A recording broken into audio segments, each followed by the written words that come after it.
अस्सलामु अलैकुम रहमतुल्लाहि व बरकातहू।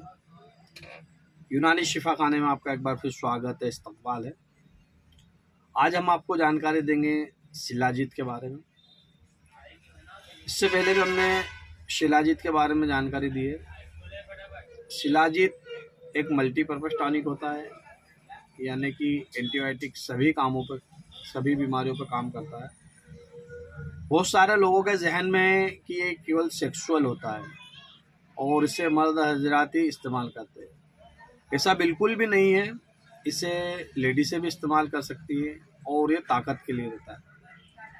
जिन लोगों के जॉइंट दर्द करते रहते हैं या कमज़ोरी महसूस होती है और दिन भर काम में मन नहीं लगता है, वो लोग भी इसे इस्तेमाल कर सकते हैं।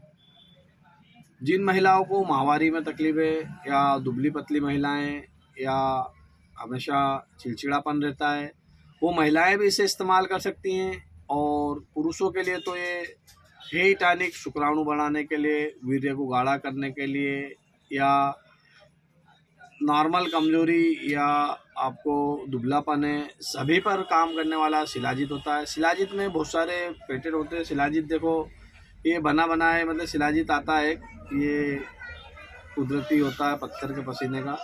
ये शिलाजीत होता है, ये लूज में मिलता है और मार्केट में इसकी बहुत सारे वेराइटियाँ मिलती है अलग अलग प्रकार से। जैसे ये टेबलेट फॉर्म में भी होता है, मेरा हाथ में टेबलेट फॉर्म भी है, और चटनी फॉर्म में भी आता है, माल्ट बोलते हैं, शिलाजीत माल्ट। आप कोई सा भी शिलाजीत या किसी भी प्रकार का शिलाजीत आपसे अगर ओरिजिनल शिलाजीत नहीं ला पाते हो तो टेबलेट बनी बनाई मिलती है, आप उसे भी इस्तेमाल कर सकते हो, या बना बना माल्ट मिलता है, आप उसे भी इस्तेमाल कर सकते हो। आपको इसे इस्तेमाल कैसे करना है हम इसकी भी जानकारी देते हैं। आपको शिलाजीत को रोज़ाना 1 ग्राम गर्म दूध से रात को सोते वक्त लेना है। आप इसे कंटिन्यूटी लेते हो तो देखोगे आपके शरीर में जितनी भी कमियां हैं, खून की कमी है या ताकत की कमी है या जॉइंट दर्द कर रहे हैं या आपको किसी भी प्रकार की कमज़ोरी है, तो सभी पर काम करता है। इसके अलावा आपको अगर टेबलेट लेना है तो 2-2 टेबलेट सुबह शाम इस्तेमाल कर सकते हैं।